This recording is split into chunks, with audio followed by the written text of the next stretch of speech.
Hey everyone, how's it going? And welcome back to my YouTube channel. My name is Oksana and today I am your coach. Today we're actually going to be talking about boundaries. Boundaries are incredibly important, and I'm sure some of you who are watching this now are thinking, all right, I already know everything about boundaries.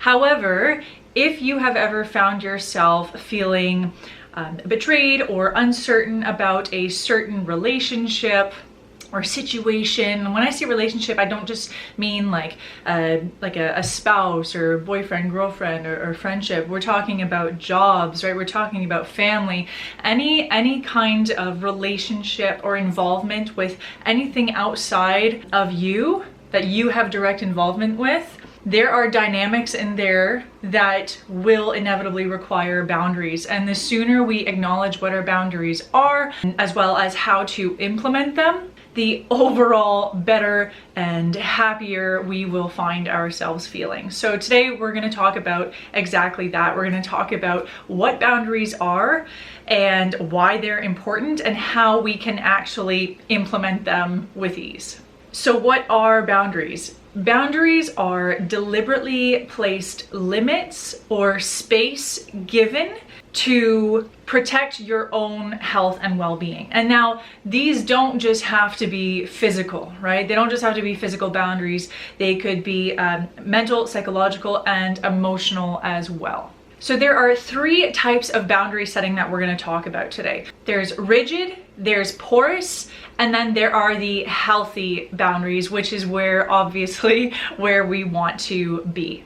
And throughout the entire discussion on this, I'd really like you to try to understand where you may find that you feel you fit in the most, or maybe someone that you may know, maybe they represent or display rather more rigid or porous or healthy boundaries. So just sort of analyze and ask yourself these questions throughout the entire process. So first things first are rigid boundaries. So people who set or maintain rigid boundaries are very detached from opening up. Now, this doesn't quite mean they are shy. This means they deliberately avoid any and all intimacy in all types of relationships. They just will not open up whatsoever. And normally, people who do display these types of boundaries do so because they are afraid of being rejected. They may be incredibly protective over their personal information, their thoughts, their beliefs, and they absolutely do not ask for help. The next type of boundary setting is porous boundary setting. Now, this is the complete opposite of rigid.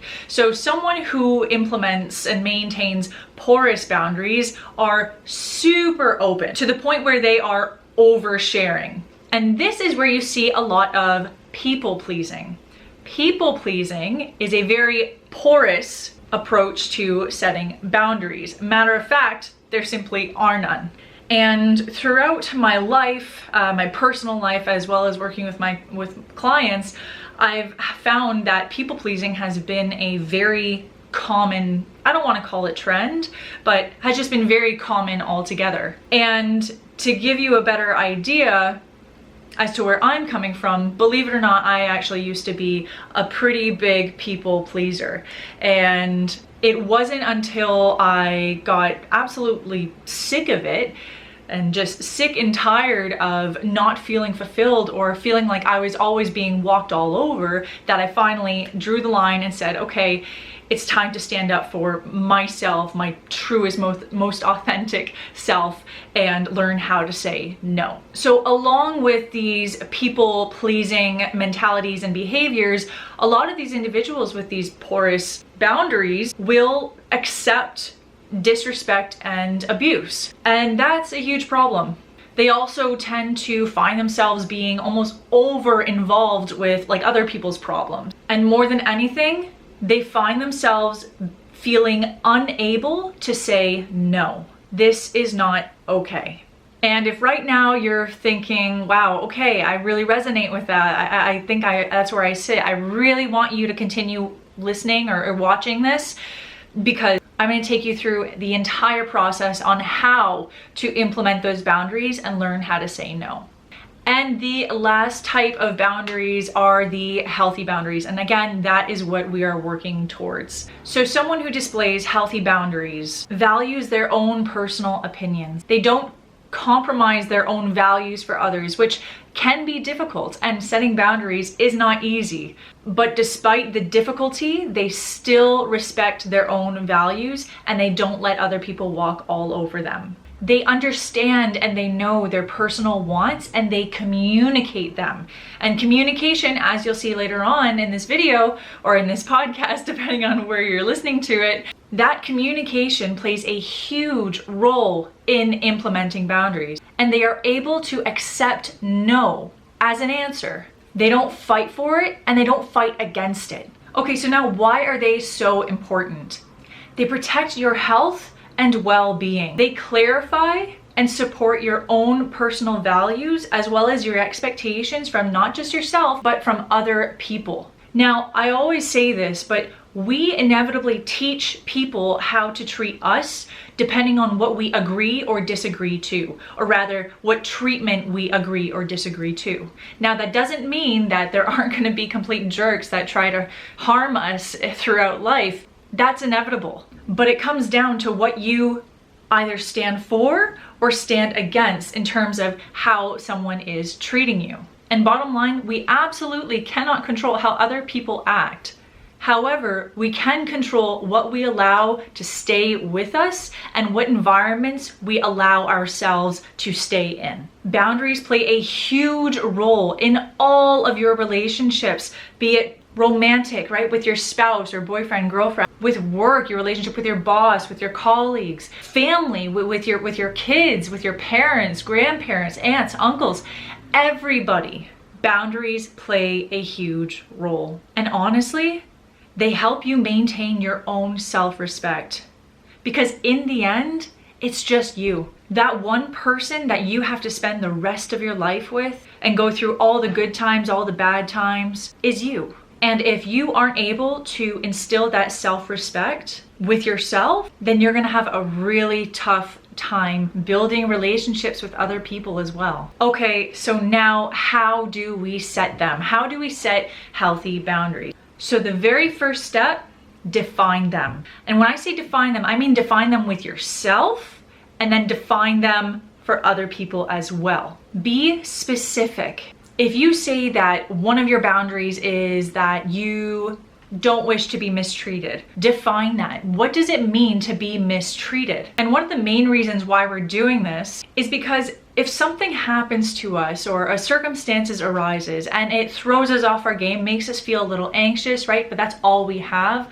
All we have at that point are just feelings. We furthermore have to understand what caused those feelings to be triggered in the first place, because chances are if something triggers you, it carries relevance and it is important for you to address it so that you can furthermore design your life as well as your mindset to confront, deal with that sort of circumstance again. So be specific. Second step, communicate. This is where the majority of people fall off track. This is where the majority of people allow that fear and self-doubt get the best of them, and then they fail to communicate what their boundaries are. And I get it, fear sucks. But here's the thing, fear, it's normal and it's healthy. However, letting it control you and then control your relationships and outcomes is not healthy. So as scary as it is to confront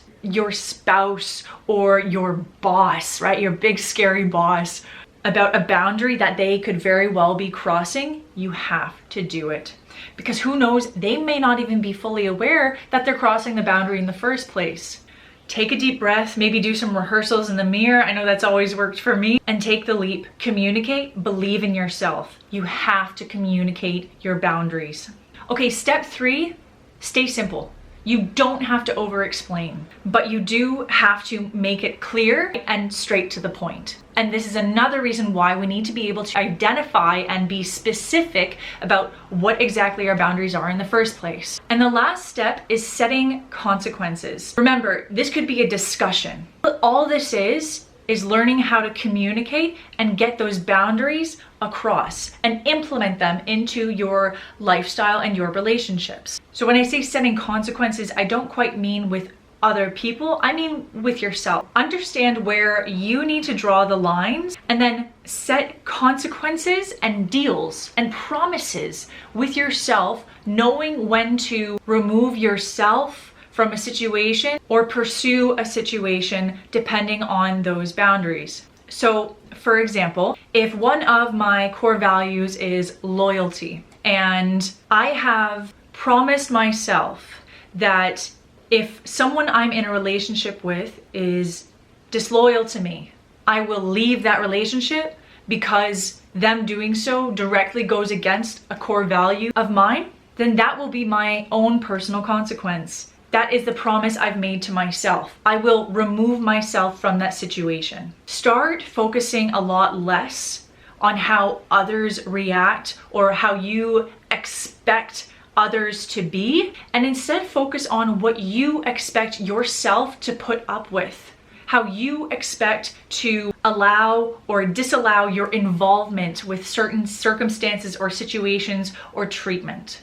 Because it's very often, I see it where, and I'm sure you've seen it too, when people focus so much on other people and how they're supposed to treat them, they are never satisfied. And I'll tell you why. It's because you are giving up your own power.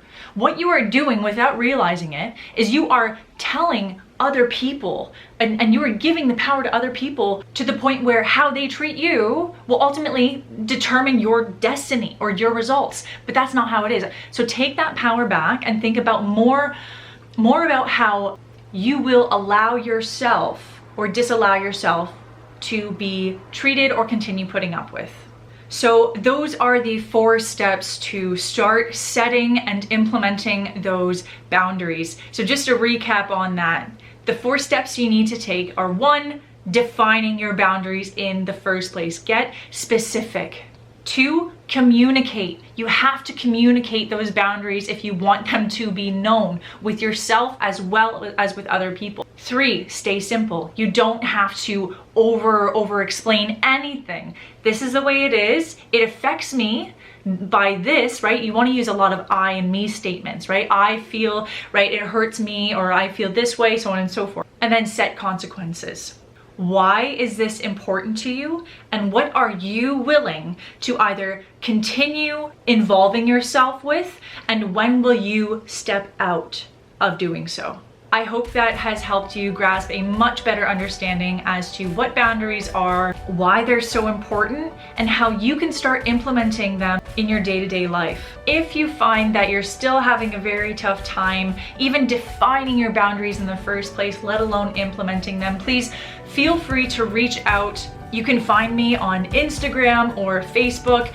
And you can also join my Facebook Mindset Management group. We are creating a wonderful community of people who are ready to unlock their untouched potential and become the ultimate masters of their mindsets. Or if you just need some help finding a little more clarity as to how you can unlock your utmost potential, achieve your goals, stop the procrastination, fight the fears holding you back, and increase your confidence, book a clarity call with me today, and I'll help you to do exactly that. Thanks so much for listening, and you guys have an awesome day and an incredible week.